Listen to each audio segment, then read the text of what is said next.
అశోక్ నగర్ లో నిరుద్యోగ యువతను రాహుల్ గాంధీ కలిసి కాంగ్రెస్ పార్టీ అధికారంలోకి వస్తే జాబ్ క్యాలెండర్ విడుదల చేస్తామని, విద్యార్థులు మరియు నిరుద్యోగులకు 5 లక్షల వరకు విద్యా భరోసా కార్డు అందిస్తామని హామీ ఇచ్చారు. ఈ రోజు ఆస్పిరెంట్స్ అనే ఆస్పిరెంట్ 2 అని చెప్పేసి శంకర్ అనే ఒక నిరుద్యోగి ఉద్యోగం కోసం ప్రయత్నం చేసి విసిగి వేసారిపోయి నోటిఫికేషన్లు వస్తలేవు, జీవితం గడవాలంటే కష్టమైతుంది. మరి తల్లిదండ్రులు అందరూ కూడా అప్పులు చేసి ఉద్యోగం వస్తుంది నా కొడుకు ఆశతోటి హైదరాబాద్ పంపించి కాంపిటేటివ్ ఎగ్జామ్స్లలో ఫీజులు కట్టి చదివించి రెడీగా ఉంటే ఒక్క నోటిఫికేషన్ కూడా ఈ ప్రభుత్వంలో పడకపోగా చివరికి విసిగిపోయి టీ పాయింట్ పెట్టుకున్నారు. ఇది ఒక డ్రామా చూడండి. నిరుద్యోగులతో రాహుల్ ముచ్చట. సెంట్రల్ లైబ్రరీకి రాహుల్ గాంధీ గారు పోయిండ్రు, నిరుద్యోగులతో ముచ్చటించిండ్రు, నిరుద్యోగులకు ఒక భరోసా కల్పించిండ్రు. కాంగ్రెస్ పార్టీ వచ్చిన వెంటనే ఏడాది లోపల 2 లక్షల ఉద్యోగాలు ఇస్తా అని చెప్పేసి నమ్మబలికిండ్రు. నమ్మబలికితే ఈ నిరుద్యోగులందరూ కూడా ఉద్యోగంతో ఆశ కోసం ఎదురు చూస్తుంది కాబట్టి ఆయన మాటలు నమ్మిండ్రు. కాంగ్రెస్ పార్టీకి పట్టం కడదామని చెప్పేసి ఊరూరు వాడవాడ తిరిగి వీళ్ళ తల్లిదండ్రుల్ని తాత ముత్తాతల్ని అందరినీ కూడా ఒప్పించి మీరు కాంగ్రెస్ పార్టీకి ఓటేసి గెలిపిస్తే మాకు ఉద్యోగాలు వస్తాయని చెప్పేసి ఆ రోజు వీళ్ళందరూ కూడా ప్రచారం చేయడం జరిగింది. మరి రాహుల్ గాంధీ ఏమో సెంట్రల్ లైబ్రరీకి వచ్చి నమ్మబలికిండు. మరి ప్రియాంక గాంధీ మరి యూత్ డిక్లరేషన్ అని చెప్పేసి సరూర్ నగర్ స్టేడియంలోకి వచ్చి ఆమె నమ్మబలికింది. అలాగే రౌండ్ టేబుల్ సమావేశంలో మన ముఖ్యమంత్రి గారు ఈ రోజు 2 లక్షల ఉద్యోగాలు ఇస్తా, ఒక్క ఉద్యోగం పీకేయండి మీరు, కేసీఆర్ గారు ఉద్యోగం పీకేస్తే 2 లక్షల ఉద్యోగం ఇస్తా అని చెప్పేసి ఆ రోజు నమ్మబలికితే ఇంతమంది పెద్దలు చెప్తుండగా అని చెప్పే ఆశతోటి ఇలా నిరుద్యోగులందరూ కూడా నిజంగా చాలా కష్టపడి అధికారంలో తీసుకొచ్చింది. ఈ నిరుద్యోగులకు మీకు ఉద్యోగాలు ఇప్పిస్తాం, నిరుద్యోగుల పట్ల మేము నిలబడతాం, వారి గురించి పోరాడతాం అన్న వాళ్ళందరూ కూడా ఇలా పదవులలోకి ఎక్కిండ్రు, నిరుద్యోగుల్ని మర్చిపోయినరు. మరి ఈ పాపం మిమ్మల్ని ఉట్టిగానే వెంటాడదు, తప్పనిసరిగా వెంటాడుతుంది. ఈ ప్రభుత్వం ఏం సంకేతం ఇస్తుంది? మేము మీకు ఉద్యోగాలు ఇయ్యము, శంకర్ లాంటి వాళ్ళు టీ పాయింట్ పెట్టుకోండి, మరి ఈ అమ్మాయి లాంటి వాళ్ళు ఇంకెక్కడైనా పని చేసుకుని చిన్న చిన్న పనులు, మేము మాత్రం ఉద్యోగాలు ఇయ్యమని చెప్పేసి ఇలా యువతకు ఒక ఇండైరెక్ట్ సమాచారాన్ని పంపిస్తున్నట్టు అనిపిస్తుంది. వీళ్ళ ఉసురు ముట్టొద్దని కూడా ఈ సందర్భంగా మనవి చేసుకుంటూ సెలవు చేసుకుంటాం. పాలమూరు రంగారెడ్డి ప్రాజెక్టు పూర్తి చేయుటకు ప్రభుత్వంపై ఒత్తిడి తేవడానికే త్వరలో పాదయాత్ర చేయనున్న నేపథ్యంలో మహబూబ్ నగర్ పట్టణంలో ఉమ్మడి జిల్లా నేతలతో కలిసి ప్రెస్ మీట్ నిర్వహించారు మాజీ మంత్రి శ్రీనివాస్ గౌడ్, సింగిరెడ్డి నిరంజన్ రెడ్డి. సాగునీరుతోనే జిల్లా రూపురేఖలు మారుతాయి. మనం బతుకుదెరిగే వ్యవసాయం కనుక ఖచ్చితంగా పాలమూరు రంగారెడ్డి జిల్లా ప్రాజెక్టుతోనే ఇది కంప్లీట్ అయితేనటువంటి భావనతో ముఖ్యమంత్రి గారు మొదటగా జూరాల నుంచి అనుకున్నా, ఆ ఉన్న జూరాల నుంచి కోయిల్ సాగరు నెట్టెంపాడు అవే నింపలేకపోతున్నాం. మొన్న జనవరిలో పోయి చూస్తే కూడా బురద. కానీ ఈ రోజు వరకు కూడా శ్రీశైలం నుంచి మనం లిఫ్ట్ చేసుకునే అవకాశం ఉంది. ఇది ముందే పసిగట్టి అందరితో మాట్లాడి మరి పాలమూరు రంగారెడ్డి జిల్లా ప్రాజెక్టును 90% కంప్లీట్ చేసుకుని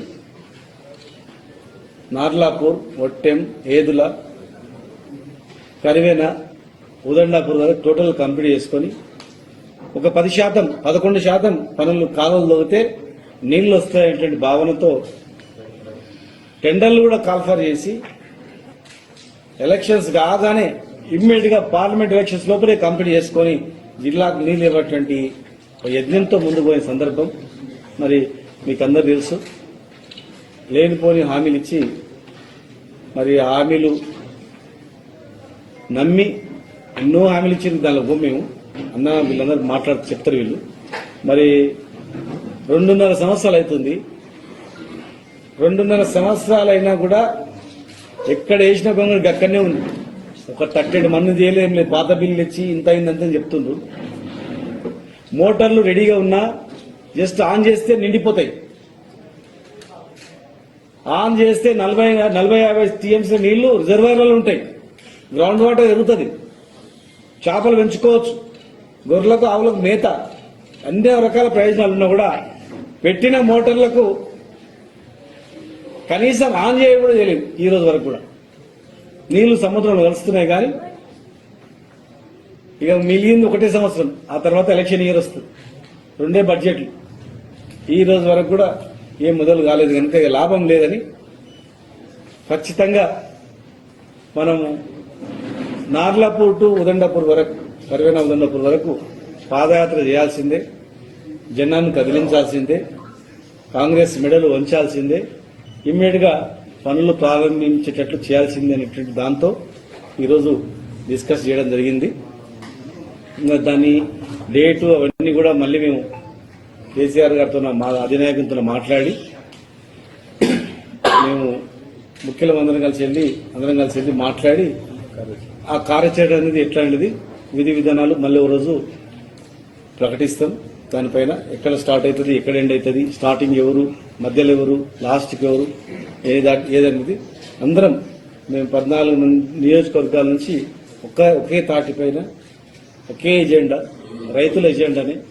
రైతు బతుకుతూనే అందరు బతుకుతారు. రైతు ఎజెండా దీన్నే చేయాలని చెప్పని మీన్వైల్ మధ్యలో కొనుగోలు కేంద్రాలు లేవు. కొనుగోలు కేంద్రాలు పెట్టమంటే లీడర్ల కొనుగోలు కేంద్రాలు పెట్టుకుంటారు. యుద్ధాల కారణంగా ప్రపంచం ఆర్థిక సంక్షోభాన్ని ఎదుర్కొంటోందని, అలాంటి పరిస్థితుల్లో దేశ ప్రజల భవిష్యత్తును దృష్టిలో ఉంచుకొని ప్రధాని మోదీ ఇచ్చిన సూచనలను కొందరు విమర్శించడం సరికాదని మెదక్ ఎంపీ రఘునందన్ రావు అన్నారు. శుక్రవారం సిద్దిపేట పట్టణంలోని సరస్వతి శిశు మందిర్ సమ్మర్ క్యాంపు ముగింపు కార్యక్రమంలో ఆయన గెస్ట్ గా హాజరయ్యారు. ఈ సందర్భంగా మాట్లాడారు. మాజీ ప్రధానులు ఇందిరాగాంధీ, మన్మోహన్ సింగ్ కూడా వారి హయాంలో బంగారం కొనవద్దని ప్రజలకు సూచించారని గుర్తు చేశారు. యుద్ధ పరిస్థితుల వల్ల ప్రజలకు ప్రధాని సూచనలు చేస్తే ప్రతిపక్షాలు రాజకీయం చేయడం బాధాకరమన్నారు. ప్రధాని మోదీ సూచనల మేరకు తాను కూడా ఎలక్ట్రిక్ వాహనాన్ని వినియోగిస్తున్నట్టు చెప్పారు. కరెంటుకు ప్రత్యామ్నాయంగా ప్రజలు తమ ఇళ్లపై సోలార్ ప్యానెల్స్ ఏర్పాటు చేసుకోవాలని సూచించారు.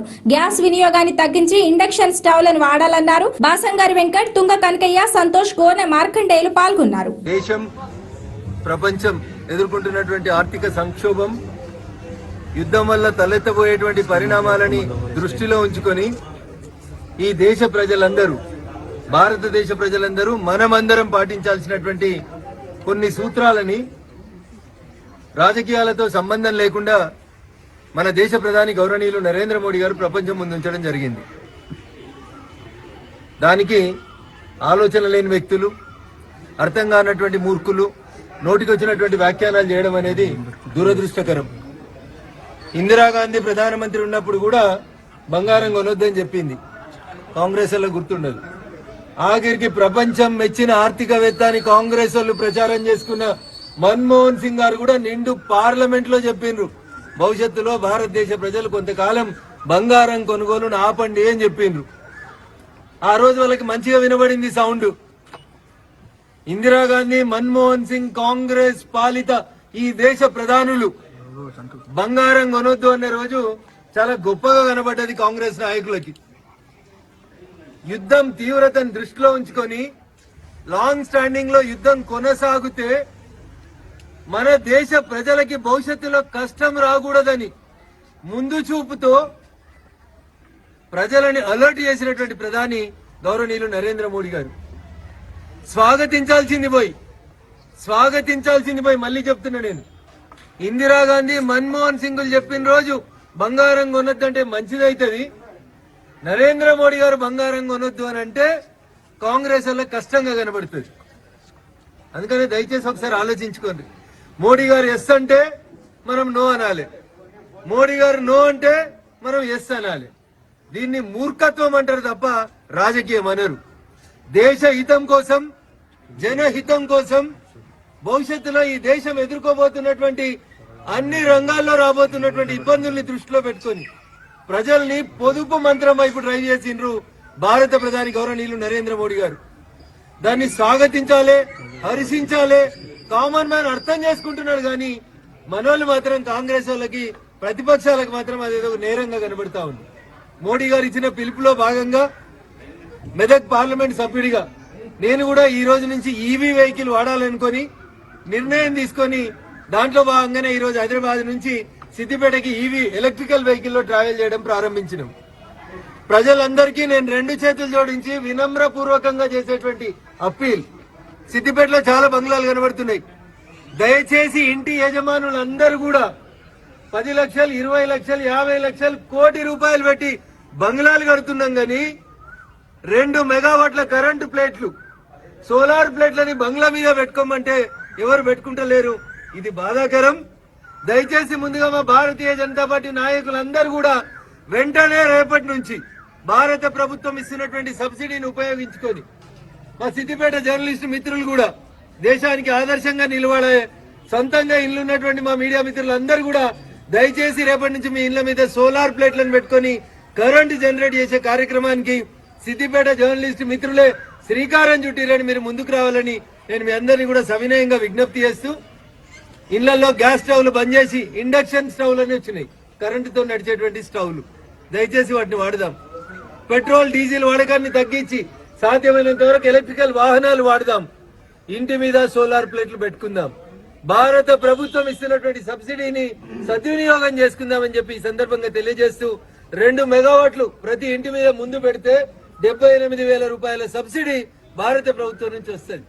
మా భారతీయ జనతా పార్టీ నాయకులతో పాటు మా మీడియా మిత్రులకు కూడా సిద్దిపేటలో మనం దీన్ని ఒక యుద్ధ ప్రాతిపదికన మొదలుపెట్టి ప్రతి ఇంటి మీద సోలార్ ప్లేట్లు బిగించేటువంటి కార్యక్రమాన్ని ప్రారంభిద్దాం. సహకరించాల్సిందిగా సిద్దిపేట మున్సిపాలిటీలో నివసిస్తున్న ప్రతి ఒక్కరికి సవినయంగా ఈ సందర్భంగా మెదక్ పార్లమెంట్ సభ్యుడిగా నేను అప్పీల్ చేస్తా ఉన్నాను.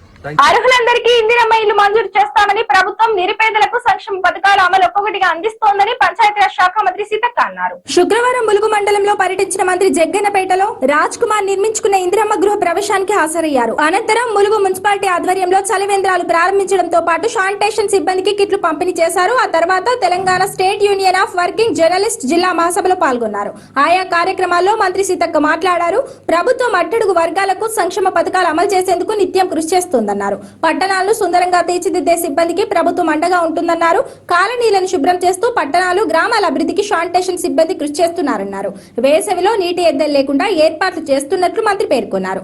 అర్హులైన జర్నలిస్టులందరికీ అక్రిడేషన్ కార్డులు మంజూరు చేసేలా చర్య తీసుకుంటామని చెప్పారు. ఈ సందర్భంగా యూనియన్ సభ్యులకు ఐడి కార్డులు పంపిణీ చేశారు. కార్యక్రమంలో మున్సిపల్ చైర్పర్సన్ చింతనిపుల చంద్రకళ భిక్షపతి, జిల్లా గ్రంథాలయ సంస్థ chairman Banothu Ravichander, market committee chairperson Rega Kalyani తదితరులు పాల్గొన్నారు. ప్రభుత్వ ఉద్యోగులకు తెలంగాణ సర్కార్ గుడ్ న్యూస్ చెప్పేందుకు సిద్ధమైంది. వారంలో 5 రోజులు మాత్రమే పని దినాల దిశగా నిర్ణయం తీసుకునే అవకాశం ఉంది. ప్రస్తుతం ప్రపంచవ్యాప్తంగా ఆర్థిక పరిస్థితుల దృష్ట్యా కేంద్రం ఇచ్చిన పిలుపు మేరకు ఇంధన పొదుపు చర్యల్లో భాగంగా రాష్ట్ర ప్రభుత్వం కూడా వారంలో 5 రోజులు పని దినాలను అమలు చేయాలని ఉద్యోగ సంఘాలు కోరాయి. ఈ మేరకు నిర్ణయం తీసుకునేందుకు ప్రభుత్వం సిద్ధమైంది. సెక్రటరియట్ లో సీఎస్ అధ్యక్షతన జాయింట్ స్టాఫ్ కౌన్సిల్ సమావేశం శుక్రవారం జరిగింది. ఈ భేటీలో తెలంగాణ ఉద్యోగుల జేఏసీ నాయకులు పాల్గొన్నారు. ఈ సందర్భంగా పీఆర్సీ బదిలీలు, వివిధ విభాగాల సమస్యలపై సీఎస్ కు వినతి పత్రాలు అందజేశారు.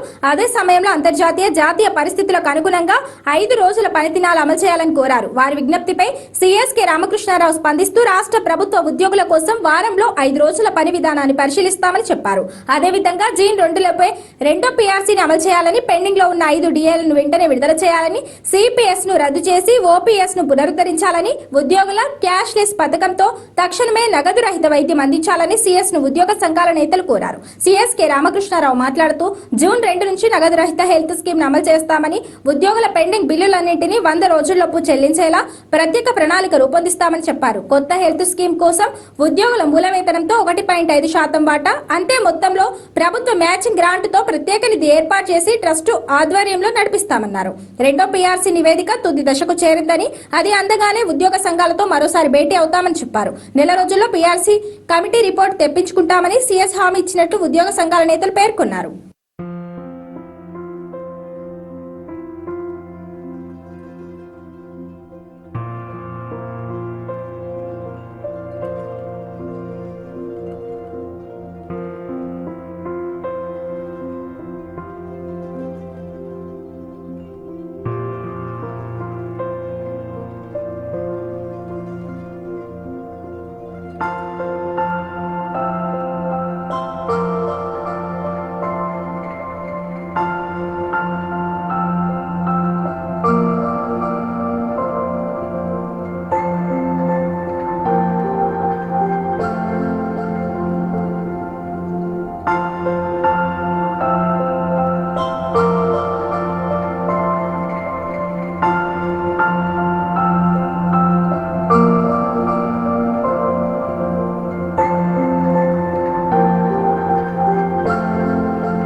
ఇది ఇవాల్టి బులెటిన్. మరో బులెటిన్ లో మళ్ళీ కలుద్దాం. Stay and khoa TV.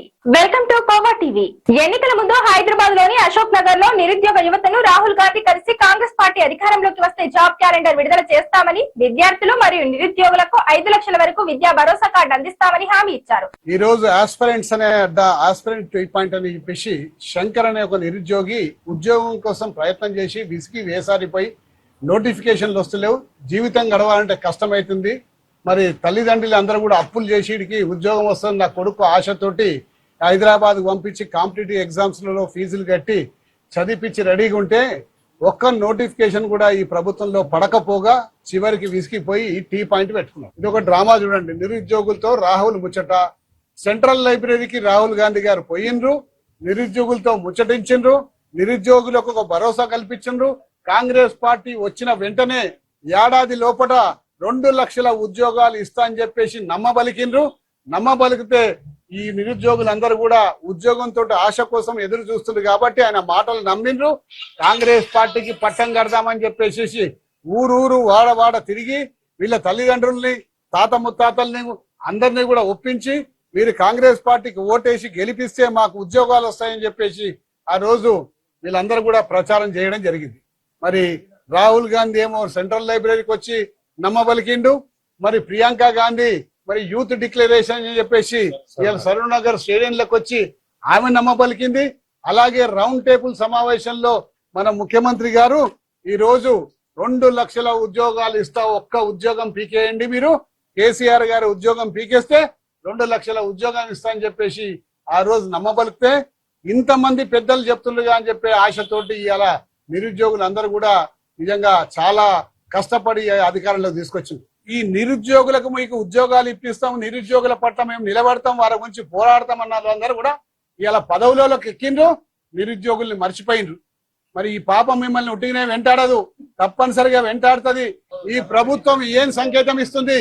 మేము మీకు ఉద్యోగాలు ఇయ్యము, శంకర్ లాంటి వాళ్ళు టీ పాయింట్ పెట్టుకోండి, మరి ఈ అమ్మాయి లాంటి వాళ్ళు ఇంకెక్కడైనా పని చేసుకుని చిన్న చిన్న పనులు, మేము మాత్రం ఉద్యోగాలు ఇయ్యమని చెప్పేసి ఇలా యువతకు ఒక ఇండైరెక్ట్ సమాచారాన్ని పంపిస్తున్నట్టు అనిపిస్తుంది. వీళ్ళ ఉసురు ముట్టొద్దని కూడా ఈ సందర్భంగా మనవి చేసుకుంటూ సెలవు చేసుకుంటాం. పాలమూరు రంగారెడ్డి ప్రాజెక్టు పూర్తి చేయుటకు ప్రభుత్వంపై ఒత్తిడి తేవడానికే త్వరలో పాదయాత్ర చేయనున్న నేపథ్యంలో మహబూబ్ నగర్ పట్టణంలో ఉమ్మడి జిల్లా నేతలతో కలిసి ప్రెస్ మీట్ నిర్వహించారు మాజీ మంత్రి శ్రీనివాస్ గౌడ్, సింగిరెడ్డి నిరంజన్ రెడ్డి.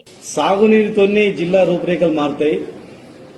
మనం బతుకుదెరువు వ్యవసాయం కనుక ఖచ్చితంగా పాలమూరు రంగారెడ్డి జిల్లా ప్రాజెక్టుతోనే ఇది కంప్లీట్ అయితేనటువంటి భావనతో ముఖ్యమంత్రి గారు మొదటగా జూరాల నుంచి అనుకున్నా, ఆ ఉన్న జూరాల నుంచి కోయిల్ సాగరు, నెట్టెంపాడు అవే నింపలేకపోతున్నాం. మొన్న జనవరిలో పోయి చూస్తే కూడా బురద.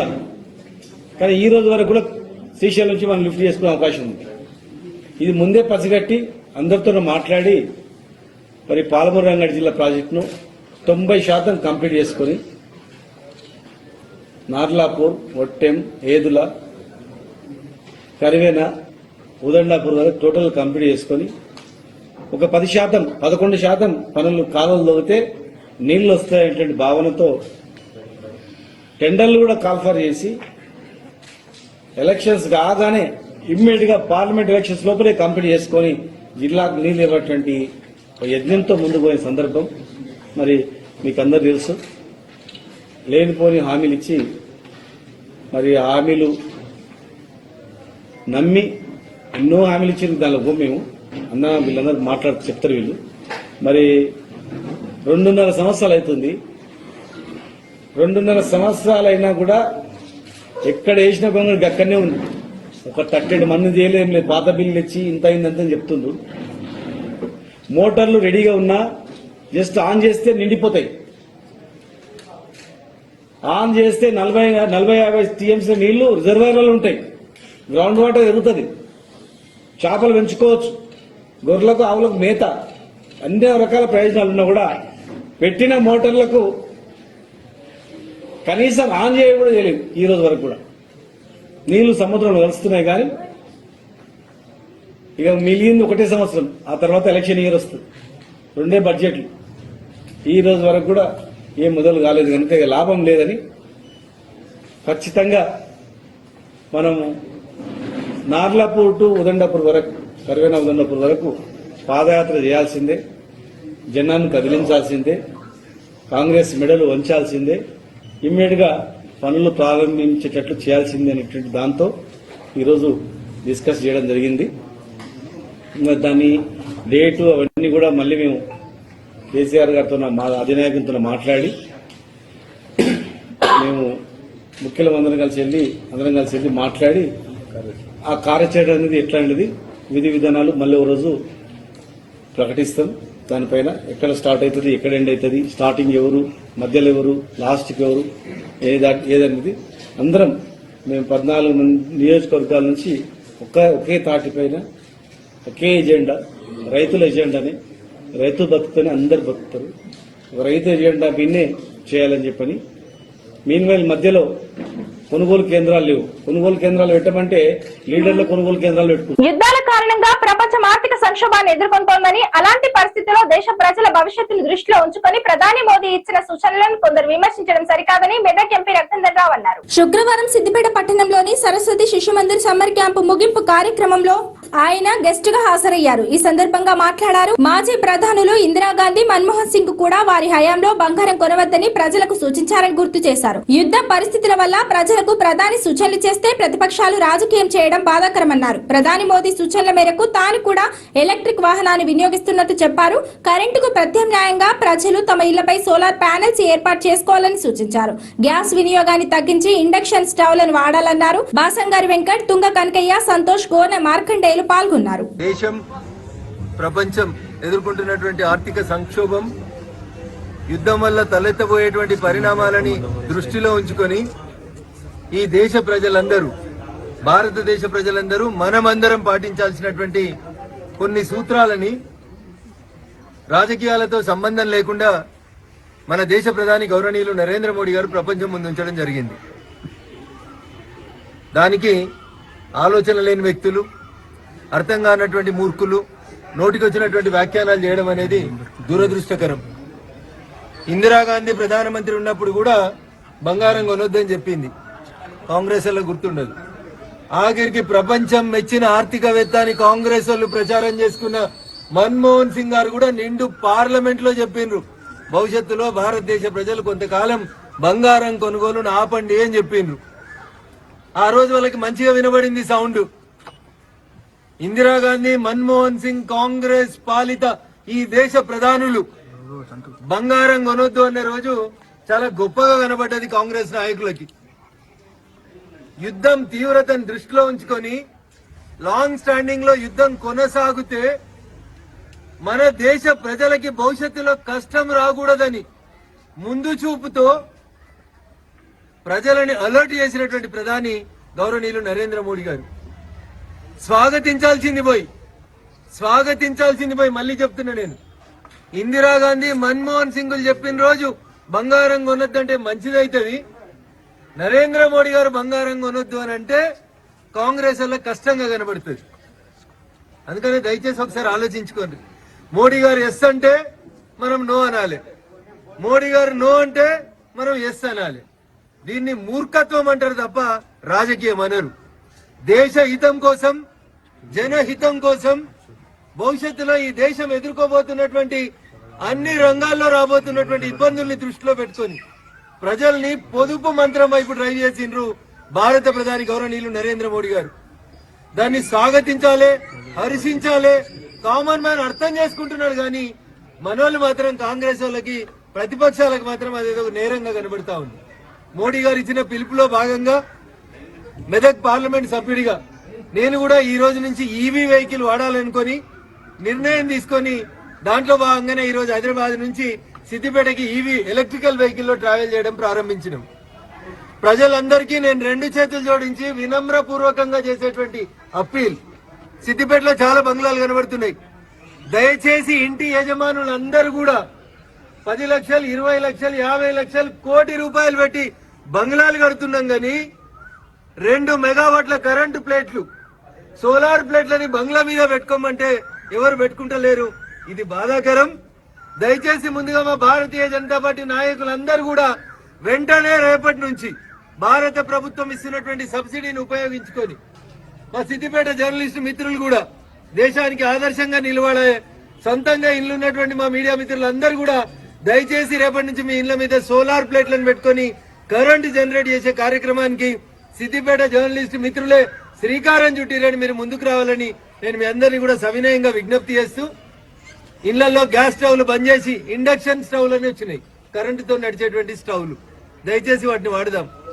పెట్రోల్, డీజిల్ వాడకాన్ని తగ్గించి సాధ్యమైనంత వరకు ఎలక్ట్రికల్ వాహనాలు వాడదాం. ఇంటి మీద సోలార్ ప్లేట్లు పెట్టుకుందాం.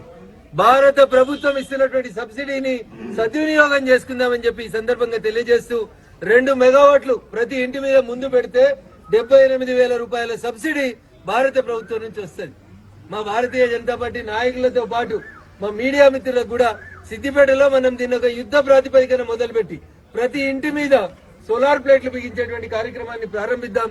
సహకరించాల్సిందిగా సిద్దిపేట మున్సిపాలిటీలో నివసిస్తున్న ప్రతి ఒక్కరికి సవినయంగా ఈ సందర్భంగా మెదక్ పార్లమెంట్ సభ్యుడిగా నేను అప్పీల్ చేస్తా ఉన్నాను. అర్హులందరికీ ఇందిరమ్మ ఇల్లు మంజూరు చేస్తామని ప్రభుత్వం నిరుపేదలకు సంక్షేమ పథకాల అమలు ఒక్కొక్కటిగా అందిస్తోందని పంచాయతీరాజ్ శాఖ మంత్రి సీతక్క అన్నారు. శుక్రవారం ములుగు మండలంలో పర్యటించిన మంత్రి జగ్గన్నపేటలో రాజ్ కుమార్ నిర్మించుకున్న ఇందిరమ్మ గృహ ప్రవేశానికి హాజరయ్యారు. అనంతరం ములుగు మున్సిపాలిటీ ఆధ్వర్యంలో చలివేంద్రాలు ప్రారంభించడంతో పాటు శానిటేషన్ సిబ్బందికి కిట్లు పంపిణీ చేశారు. ఆ తర్వాత Telangana state union of working journalist జిల్లా మహాసభలో పాల్గొన్నారు. ఆయా కార్యక్రమాల్లో మంత్రి సీతక్క మాట్లాడారు. ప్రభుత్వం అట్టడుగు వర్గాలకు సంక్షేమ పథకాలు అమలు చేసేందుకు నిత్యం కృషి చేస్తోందన్నారు. పట్టణాలను సుందరంగా తీర్చిదిద్దే సిబ్బందికి ప్రభుత్వం అండగా ఉంటుందన్నారు.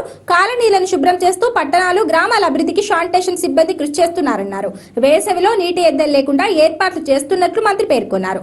అర్హులైన జర్నలిస్టులందరికీ అక్రిడేషన్ కార్డులు మంజూరు చేసేలా చర్య తీసుకుంటామని చెప్పారు. ఈ సందర్భంగా యూనియన్ సభ్యులకు ఐడి కార్డులు పంపిణీ చేశారు. కార్యక్రమంలో మున్సిపల్ చైర్పర్సన్ చింతనిప్పుల చంద్రకళ భిక్షపతి, జిల్లా గ్రంథాలయ సంస్థ chairman Banothu Ravichander, market committee chairperson Rega Kalyani తదితరులు పాల్గొన్నారు. ప్రభుత్వ ఉద్యోగులకు తెలంగాణ సర్కార్ గుడ్ న్యూస్ చెప్పేందుకు సిద్ధమైంది. వారంలో 5 రోజులు మాత్రమే పని దినాల దిశగా నిర్ణయం తీసుకునే అవకాశం ఉంది. ప్రస్తుతం ప్రపంచవ్యాప్తంగా నెలకొన్న ఆర్థిక పరిస్థితుల దృష్ట్యా కేంద్రం ఇచ్చిన పిలుపు మేరకు ఇంధన పొదుపు చర్యల్లో భాగంగా రాష్ట్ర ప్రభుత్వం కూడా వారంలో 5 రోజులు పని దినాలను అమలు చేయాలని ఉద్యోగ సంఘాలు కోరాయి. ఈ మేరకు నిర్ణయం తీసుకునేందుకు ప్రభుత్వం సిద్ధమైంది. సెక్రటరియట్ లో సీఎస్ అధ్యక్షతన జాయింట్ స్టాఫ్ కౌన్సిల్ సమావేశం శుక్రవారం జరిగింది. ఈ భేటీలో తెలంగాణ ఉద్యోగుల జేఏసీ నాయకులు పాల్గొన్నారు. ఈ సందర్భంగా పీఆర్సీ బదిలీలు, వివిధ విభాగాల సమస్యలపై సీఎస్ కు వినతి పత్రాలు అందజేశారు. అదే సమయంలో అంతర్జాతీయ, జాతీయ పరిస్థితులకు అనుగుణంగా 5 రోజుల పని దినాలు అమలు చేయాలని కోరారు. వారి విజ్ఞప్తిపై సీఎస్ కె రామకృష్ణారావు స్పందిస్తూ రాష్ట్ర ప్రభుత్వ ఉద్యోగుల కోసం వారంలో 5 రోజుల పని విధానాన్ని పరిశీలిస్తామని చెప్పారు. అదేవిధంగా జూన్ 2లోపే 2వ పీఆర్సీని అమలు చేయాలని, పెండింగ్ లో ఉన్న 5 డిఏలను వెంటనే విడుదల చేయాలని, సిపిఎస్ ను రద్దు చేసి ఓపీఎస్ ను పునరుద్ధరించాలని, ఉద్యోగుల క్యాష్ లెస్ పథకంతో తక్షణమే నగదు రహిత వైద్యం అందించాలని సీఎస్ ను ఉద్యోగ సంఘాల నేతలు కోరారు. సీఎస్ కె రామకృష్ణారావు మాట్లాడుతూ జూన్ 2 నుంచి నగదు రహిత హెల్త్ స్కీమ్ ను అమలు చేస్తామని, ఉద్యోగుల పెండింగ్ బిల్లులన్నింటినీ 100 రోజుల్లోపు చెల్లించేలా ప్రత్యేక ప్రణాళిక రూపొందిస్తామని చెప్పారు. కొత్త హెల్త్ స్కీమ్ కోసం ఉద్యోగుల మూల వేతనంతో 1.5% వాటా, అంతే మొత్తంలో ప్రభుత్వ మ్యాచింగ్ గ్రాంట్ తో ప్రత్యేక నిధి ఏర్పాటు చేసి ట్రస్ట్ ఆధ్వర్యంలో నడిపిస్తామన్నారు. 2వ పీఆర్సీ నివేదిక తుది దశకు చేరిందని, అది అందగానే ఉద్యోగ సంఘాలతో మరోసారి భేటీ అవుతామని చెప్పారు. నెల రోజుల్లో పీఆర్సీ కమిటీ రిపోర్ట్ తెప్పించుకుంటామని సీఎస్ హామీ ఇచ్చినట్లు ఉద్యోగ సంఘాల నేతలు పేర్కొన్నారు.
ఇది ఇవాల్టి బులెటిన్. మరో బులెటిన్ లో మళ్ళీ కలుద్దాం. Stay and khoa TV.